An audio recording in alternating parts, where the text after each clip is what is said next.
Magandang araw mga bata! Handa na ba kayong matutong muli? Ang pag-aaralan natin ngayon ay Mother Tongue, Quarter 1, Week 4. Kambal Katinig. Pagkatapos ng araling ito, ikaw ay inaasahang makababasa ng may pang-unawa sa mga salitang may kambal katinig.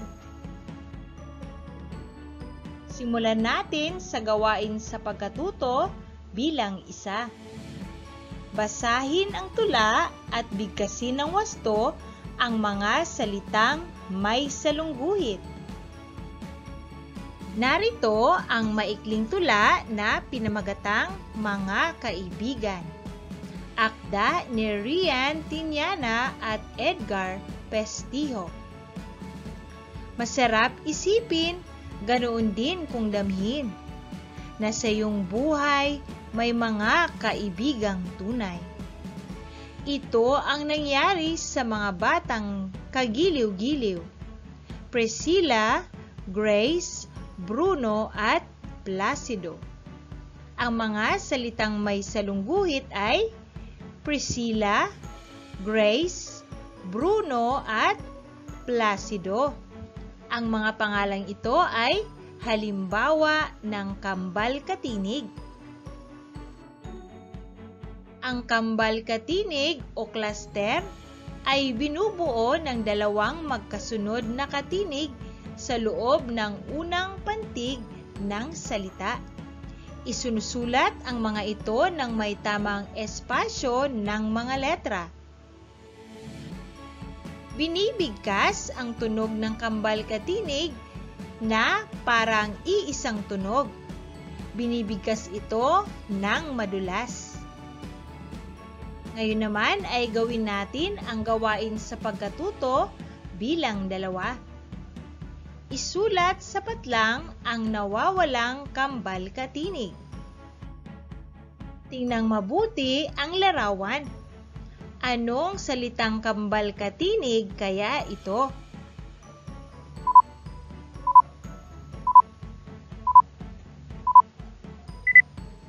At ang tamang sagot ay tren. Sa ikalawang bilang naman,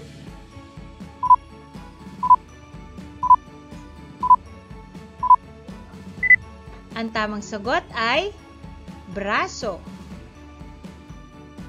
Sa ikatlong bilang,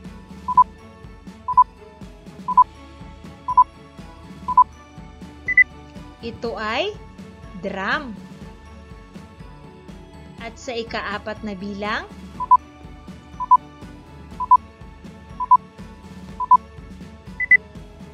ang tamang sagot ay globo.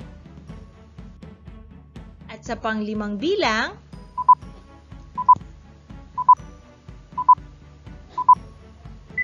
ang tamang sagot ay krus.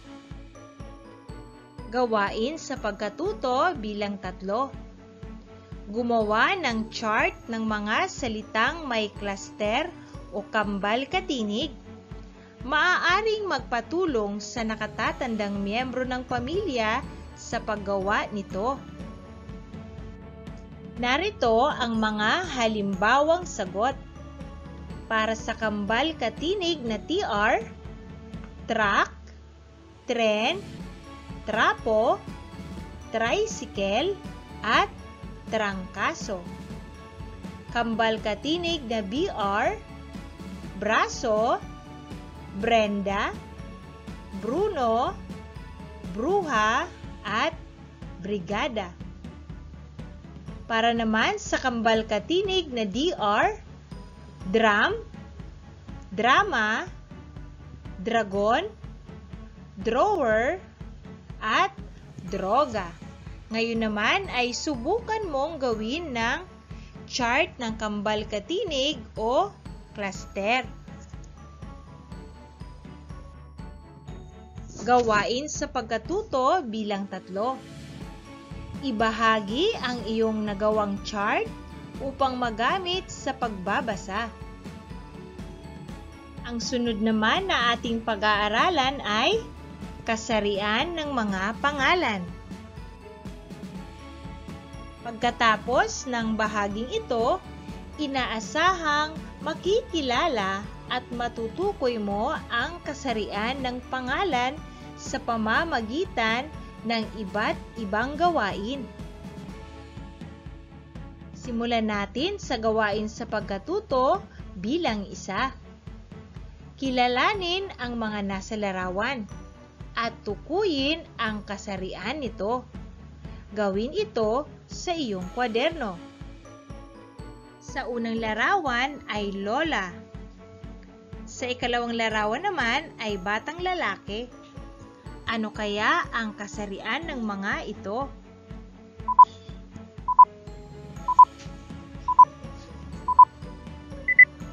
At ang tamang sagot ay, ang lola ay pambabae, ang batang lalaki naman ay panlalaki.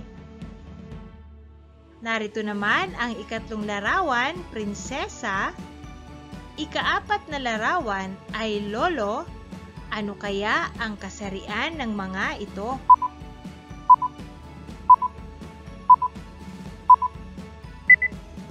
At ang tamang sagot ay, ang prinsesa ay pambabae, ang lolo naman ay panlalaki.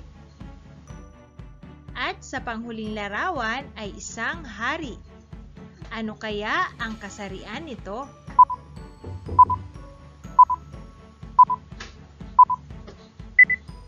At ang tamang sagot ay, ang hari ay panlalaki. May apat na kasarian ang pangalan. Una ay pambabae. Ang mga pangalang ginamit na pantawag sa mga babae.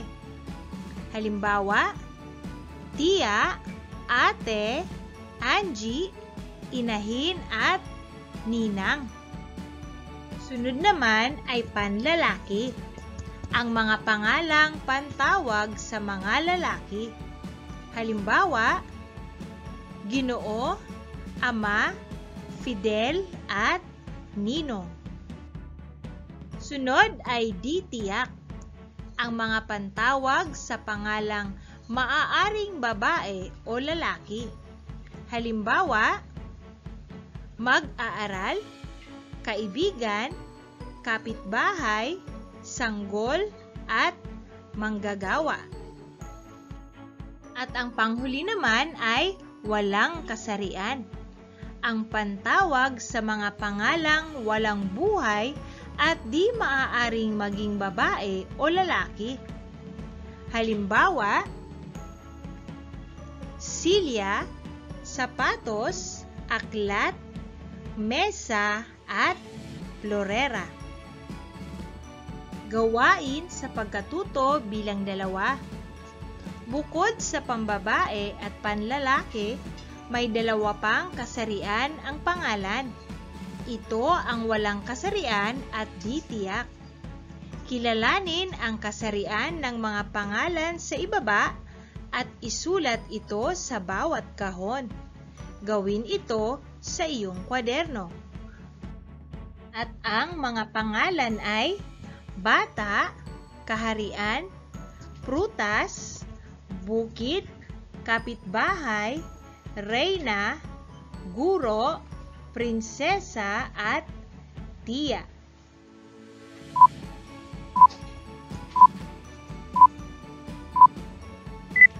At ang tamang sagot ay, para sa pambabae, reyna, prinsesa, at tiya. Sunod naman sa walang kasarian, kaharian, bukid, at prutas. At sa di tiyak, bata, kapitbahay, at guro.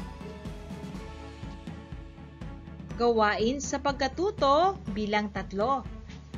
Sundin ang hinihingi ng mga sumusunod.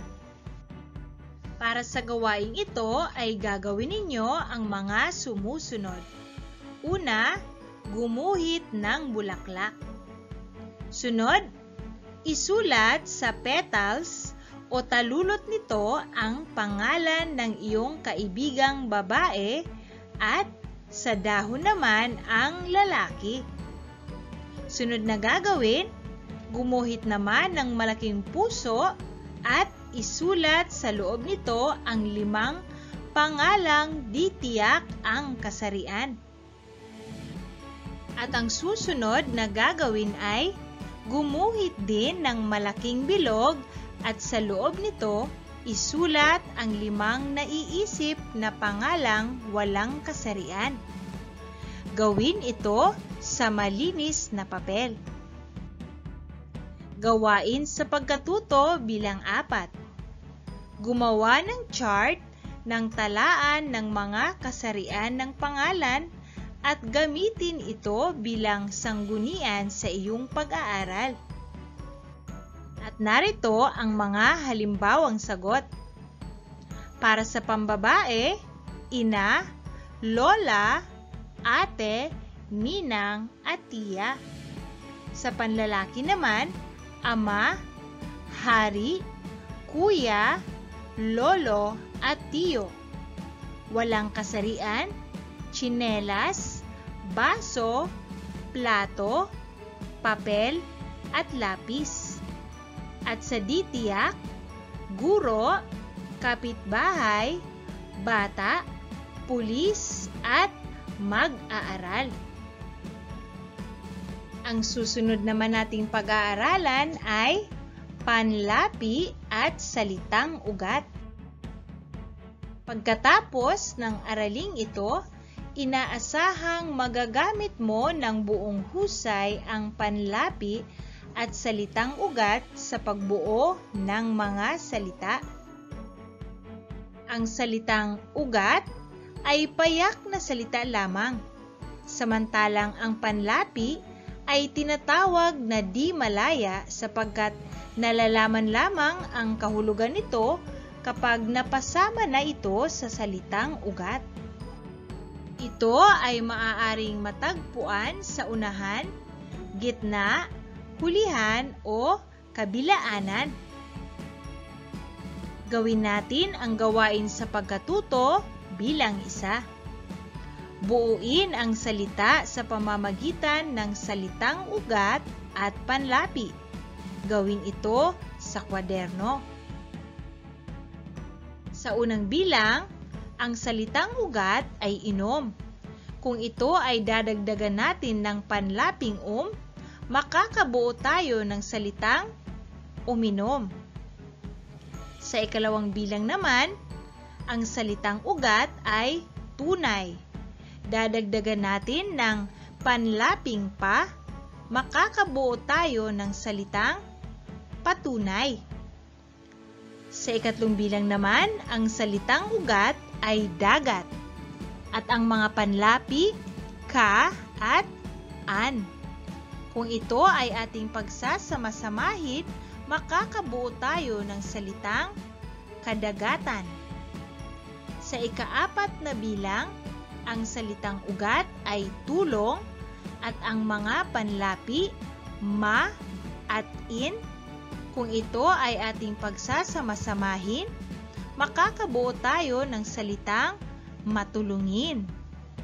Sa ika-5 bilang, ang salitang ugat ay sayaw, ang panlapi naman ay ang kabuoang salita nito ay sumayaw. Sa ika-6 na bilang, ang salitang ugat ay ibig, ang panlapi naman ay in. Makakabuo tayo ng salitang ibigin. Sa ika-7 bilang, ang salitang ugat ay suklay at ang panlapi ay mag. Makakabuo tayo ng salitang magsuklay. Sa ika-8 bilang, ang salitang ugat ay bigat at ang panlapi naman ay in. Makakabuo tayo ng salitang bigatin. Sa ika-9 na bilang, ang salitang ugat ay ganda at ang mga panlapi ay ka at han.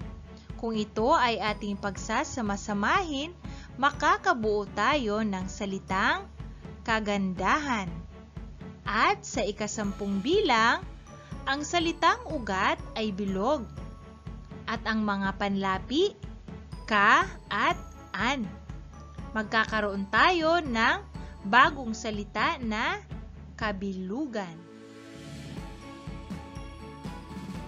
Gawain sa pagkatuto bilang 2. Gumawa ng flashcard tungkol sa pagbuo ng salita gamit ang salitang ugat at panlapi. Gawin ito sa paraang masining. Maaaring humingi ng tulong sa nakatatandang miyembro ng pamilya para sa gawaing ito. Gawain sa pagkatuto bilang 3. Buuin ang salitang maglalarawan sa iyong sarili gamit ang salitang ugat at panlapi. Isulat sa bawat kahon ang salitang ugat, panlapi at nabuong salita. Para sa gawaing ito ay bubuo ka ng salitang maglalarawan sa iyong sarili gamit ang salitang ugat at panlapi. Narito ang halimbawang sagot. Salitang ugat, panlapi at ang nabuong salita. Ang salitang ugat ay bait. Ang panlapi ay ma. Kung ito ay ating pagsamahin, makakabuo tayo ng salitang mabait.